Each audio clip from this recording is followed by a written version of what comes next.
Alors aujourd'hui, j'ai envie de vous parler de vos rapports avec les autres, les liens que vous avez avec le monde qui vous entoure.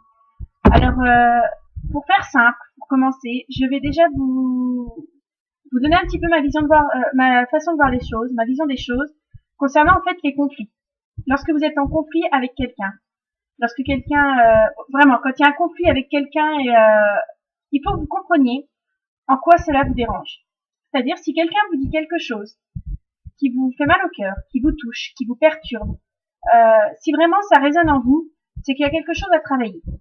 Alors, en fait, dans un conflit, il y a toujours une histoire de prise de vue et de prise de conscience. C'est-à-dire que on prend les choses à cœur, on prend les choses pour nous, sans comprendre qu'en fait, la personne qui rentre en conflit, c'est tout simplement un conflit qu'elle a envers elle-même. C'est à l'intérieur d'elle-même qu'il y a un conflit. Par exemple, pour prendre un exemple concret, si vous n'êtes pas complexé du tout, que vous êtes bien dans votre peau, que vous vous sentez très bien dans votre corps, etc., et que quelqu'un passe à côté de vous et vous traite très vulgairement de gros tas, par exemple, normalement, si vous êtes bien dans votre peau, vous êtes bien d'accord que ça ne vous touchera même pas. Vous la regardez, qu'est-ce qu'elle a celle-là, et puis voilà. Et en fait, s'il y a un conflit à l'intérieur de vous, si vous n'êtes pas bien, si vous êtes complexé, etc., et que cette personne-là vous traite de ce qu'elle vous traite, bah vous allez voir que ça va résonner en vous et que ça va vous faire de la peine. C'est là qu'on comprend qu'en fait, dans un conflit, à chaque fois qu'on reçoit un sentiment de peine, une émotion négative, ou quoi que ce soit, hein, qu'on prend vraiment la critique à soi, la critique à cœur, c'est qu'il y a quelque chose à l'intérieur de nous où ça a résonné. C'est donc quelque chose où, s'il y a des résonances, c'est qu'il y a quelque chose qui est à travailler. Il y a quelque chose en nous qui est pas totalement réglé de ce côté-là. Et en fait, ça nous perturbe tout simplement ce qu'on nous a dit. Alors, là, j'ai pris un exemple tout bête lié au physique, parce qu'on va dire que c'est là où c'est le plus fréquent, notamment chez les femmes. Elles ont toujours des complexes physiques, mais c'est pas elles ont l'impression, par exemple, si elles sont rondes, que tout le monde les regarde, que tout le monde les critique, les regarde de travers, etc. Mais en fait, c'est pas du tout lié à leur conflit, c'est pas du tout lié à leur physique. Les personnes ne les regardent pas plus que les autres. C'est, en fait, comme il y a un problème à l'intérieur d'elles-mêmes, comme il y a un souci, un conflit à l'intérieur d'elles-mêmes, elles se font dans leur pensée créative une pensée où elles ont l'impression réellement que tout le monde les juge, que tout le monde les regarde, que tout le monde critique, qu'il y a vraiment des commérages derrière leur dos. Vraiment, en fait, elles font de leur problème interne un problème externe. Et elles ont l'impression que le monde va tourner autour de leur simple complexe.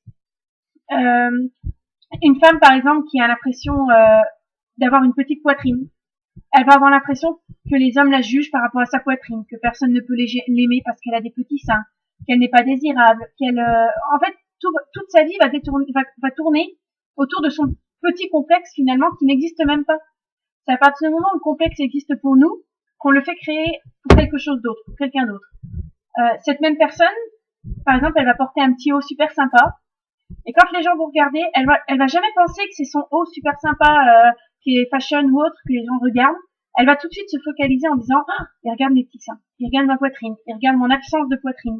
Et en fait, c'est là où en fait elle va avoir l'impression de se dire mais non, c'est pas dans ma tête, je le vois bien dans le regard des autres.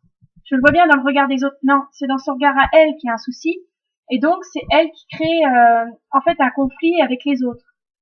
En fait, la meilleure façon d'enlever tout ça, c'est vraiment d'apprendre à s'aimer, d'apprendre à s'accepter et de ne pas faire en fait de ses défauts quelque chose de primordial. C'est-à-dire une personne qui a une petite poitrine, si elle le prend vraiment comme quelque chose de bien, si elle retourne en fait son souci envers comme si c'était un avantage, elle va par exemple dire je suis contente, moi j'ai une petite poitrine du fait que j'ai pas de problème de dos. J'ai pas de problème pour trouver des hauts à ma taille. Je peux mettre des hauts dos nus sans avoir besoin de mettre un soutien-gorge. Enfin là, je fais vraiment une vidéo qui parlera beaucoup aux femmes, mais c'est vraiment généralisé hein, pour les hommes aussi. Un homme qui a l'impression de pas être musclé, il va avoir l'impression qu'il peut pas faire aux filles parce qu'il a pas un beau torse, parce que etc. Enfin, en fait, on part vraiment dans des complexes d'ego, dans des problèmes de peur d'acceptation, de peur de pas se faire aimer, de pas se faire accepter, de ne pas être désirable. Mais en fait, c'est tout simplement parce qu'à l'intérieur de nous, on ne s'aime pas, on ne s'accepte pas et on ne se désire pas. La meilleure façon d'être aimé des autres, c'est déjà de s'aimer soi-même. Alors attention, j'ai pas envie de dire qu'il faut s'aimer malgré tout et s'accepter malgré tout, parce qu'en fait, sinon, mon message en fait n'est pas qu'il faut se surestimer et s'aimer, je m'aime. C'est pas ça qu'il faut faire. C'est pas être vraiment dans le je m'aime et tout va bien, je suis la meilleure, etc. Non. C'est vraiment le fait de s'accepter tel qu'on est, avec ses qualités et ses défauts. On va dire, c'est pas grave si on a une petite poitrine, c'est pas grave si on a du poids en trop, c'est pas grave si on n'a pas le torse bombé, overbooké ouais, over musclé, on va dire, de tel ou tel personnage. Non, ce qu'il faut vraiment, c'est s'accepter tel qu'on est et vraiment faire de notre faiblesse une force. J'ai envie de dire aussi, alors là je parlais beaucoup des complexes physiques, il y a beaucoup de manque de confiance en nous sur des complexes qui sont moraux. C'est-à-dire, si on se sent pas bien à l'intérieur de notre vie, on va créer des situations à l'extérieur de notre vie qui vont ne pas être bien non plus. Quelqu'un qui est pas bien, qui est pas ancré exactement comme il faudrait qu'il soit dans son incarnation, va créer en fait toujours des conflits qui vont révéler ce que son karma lui montre. Pour revenir au début, le karma c'est quoi? C'est tout simplement les choses qu'on n'a pas tout à fait réussi à bien gérer ou à trouver l'équilibre ou à bien régler en fait dans ses vies antérieures. Et donc ça devient en fait notre karma, ça devient un petit peu notre sac à dos qu'on a sur le dos et qu'on transporte toute notre vie. Et toutes les relations, toutes les situations qu'on va provoquer, qui vont venir à nous, vont être en fait des apprentissages pour pouvoir un peu gérer ce karma et en trouver l'équilibre. Quelqu'un, par exemple, qui a dans une vie antérieure, en fait, écrasé un petit peu tout le monde, qui s'est un peu senti au-dessus des lois, au-dessus de tout le monde, un petit peu surestimé, etc., va créer dans son karma a besoin, en fait, de trouver un équilibre sur sa confiance en lui. Et bien souvent, ils vont être réincarnés, mais par choix, hein, c'est pas une punition, c'est vraiment un choix qu'on a fait avant de revenir. Ils vont prendre la décision de revenir, de s'incarner dans un corps, dans une situation, dans une famille, où en fait ils vont vivre le manque de confiance en eux. Et là où en fait ils arriveront à se dégager un petit peu de ce sac à dos rempli de karma, rempli de ces événements lourds, c'est quand ils arriveront à trouver l'équilibre. C'est-à-dire à ne pas faire en fait de leur incarnation une fatalité, à en tirer une force. C'est-à-dire à trouver l'équilibre entre la soumission et le fait de se surestimer. À trouver un équilibre entre le manque d'amour et le trop plein d'amour. C'est bizarre en fait de pouvoir dire qu'il y a trop d'amour, mais en fait quand il y a trop d'amour envers soi-même, c'est là où en fait où on gonfle notre ego. Notre ego c'est quelque chose qui est à l'intérieur de nous, où ça serait super s'il pouvait se taire. On va dire que c'est toujours la vision du petit diable et du petit ange qui est au-dessus de nos épaules. Et en fait l'ego c'est ce qu'on peut appeler le petit diable. C'est la petite chose qui est en nous qui nous dit tu n'y arriveras jamais, c'est pas fait pour toi, t'en es pas capable.